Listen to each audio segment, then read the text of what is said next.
going to be working with Dakota on the belly rope, so I'm just using the lead rope to desensitize her to the girth. So I'm just going to put it up over her back and then have it swing up underneath her belly, and that's what I'm trying to do here. There we go. So I kind of give it some energy so that it'll swing back underneath and I can grab it, and then I'm just going to pull up with my right hand on the end part of the lead rope, and then I'm going to pull down with my left hand on that closer to the snap part of the lead rope there, which hopefully you can see I'm kind of in the way, but that's what I'm doing, and I'm just applying a little bit of pressure, and as I do it, I'm going to click and let go, and then I'm going to feed her. And that is the process there, and as I go, I'm going to apply the same amount of pressure a couple times, and then I'm going to increase the pressure, and then I'm going to keep doing that. And then I'm going to start, after she can do a pretty decent amount of pressure, kind of like where the girth would be, I'm going to start sliding the rope back, and then starting with a little bit of pressure, and then increasing it slowly. So I'll do like 3 times with a light amount of pressure at the girth, and then 3 times with a medium, and then 3 times with a stronger pressure, then I'll slide it back. And then I'll do the same thing. That's kind of my little thing there. That's what I would do now. Probably in this video, I'm probably doing less than 3 times, but um, that would be my process if you were going to train that. So I've slid it back here, and then I'm just going to slide it back a little bit more here, and then squeeze a little bit. So you got to be careful as you go further back. Horses are definitely really sensitive, like on their flank areas. So that's, I mean, you don't have to necessarily do it on their flank, because obviously the saddle's not going to sit there. If you're going to have a saddle with back cinch, I would make sure that they can do that.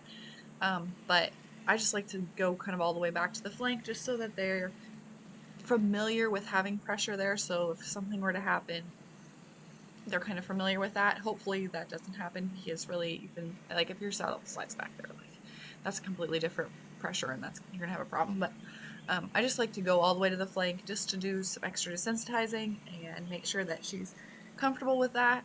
So that's my plan here. So I'm just gonna be continuing doing the desensitizing toward her flank here, and then I kind of just flick it around. I go back to the front. And yeah, at the time, like, I was all over the place. I would have, again, done it systematically, start at the girth, work my way back, and then I'll probably, not necessarily at this time, but later on, do the same exercise from the other side, just to make sure that she's cool with it. I know you saddle from the left side. You don't have to do it from the right side. I like to do things both sides, or just have 2 sessions of it at least. Like, she's pretty cool with this. She doesn't seem super worried or worried at all. She's not trying to move. Her head and neck don't look tense. She's got an ear on me, but she's taking the treats, and she seems pretty cool with it. So I'd probably do one more lesson with her, but I believe this is her 2nd lesson of this. I want to say I did a little bit of this, but she definitely had at least 2 sessions of this before I actually started putting like the girth or the surcingle on her. So I would recommend definitely doing that. If your horse is tight in this process, do not move on. They're telling you they are not ready. So don't move on from that. So if you want some more in-depth video of this process, check out the Mustangs videos, so both Atlas and Castor. If you really want a lot of in-depth, check out Atlas, because I had to do a lot of steps for him. So that looked pretty good. I'm going to bring out the Surcingle, so I'm just going to bring her up to the block, because I have the block as just like a small little barrier between us. It's not going to do a whole lot, but I guess I could, in theory, move away a little bit faster. But really, I wouldn't worry about necessarily putting a ton of space between you. Like, if you are doing something where your horse might react really quickly, like with the Mustangs, I did a lot of protected contact stuff, if you need a little bit of space, but the block's not necessarily going to, like, help you a lot, but it does create a space buffer, and then I would just work through the process nice and slowly and solidly. Like, horse is good with every single step before you move on, and then you won't have to worry about that as much. But I'm just going ahead and putting this on her back, and she's pretty cool with this. When I swung it up there, she wasn't super worried, so like, she's cool with it setting up there. She's cool with it, kind of the girth swinging a little bit as she moves. I mean, this is the, like, fast version of introducing horse to Surcingle. Again, if you need to see the slow version, watch Castor or Atlas specifically, because he was much more fearful than Dakota. Dakota is a quarter horse. She's a domesticated horse, so she's pretty cool with all this. Again, she still gets worried about things, and that was my biggest downfall with her, is like, oh, she's fine, she's quarter horse, she'll be cool with everything, and she wasn't. She just showed it differently.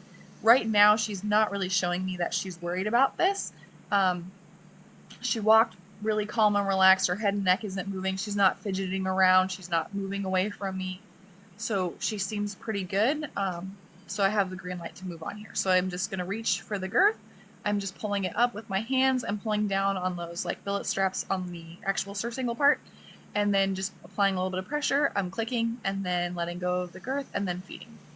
And I think that her head raising there is she's excited to get a reward here. So she's I don't think that's going to be like tension as far as she's uncomfortable. See, as soon as I click, she brings her head up and is like, "Oh, treat time." So that's good. I'm okay with that. So do that a few times. She did this really, really nicely. I don't have any problems there. I like to kind of bring my head forward toward her front legs there so I can kind of reach my hand underneath her belly and make sure like she's not going to kick me or anything. But again, watch for body language. Like look at her body language. Her neck's nice and even. She's chewing her treat. She's not really tense. She's not stiff. She's not moving away. So all these are green lights that she's okay with this. So that looked perfect. I'm going to kind of slide it off of her, and she's cool with all that. I don't have to do anything real slow, so that looked good.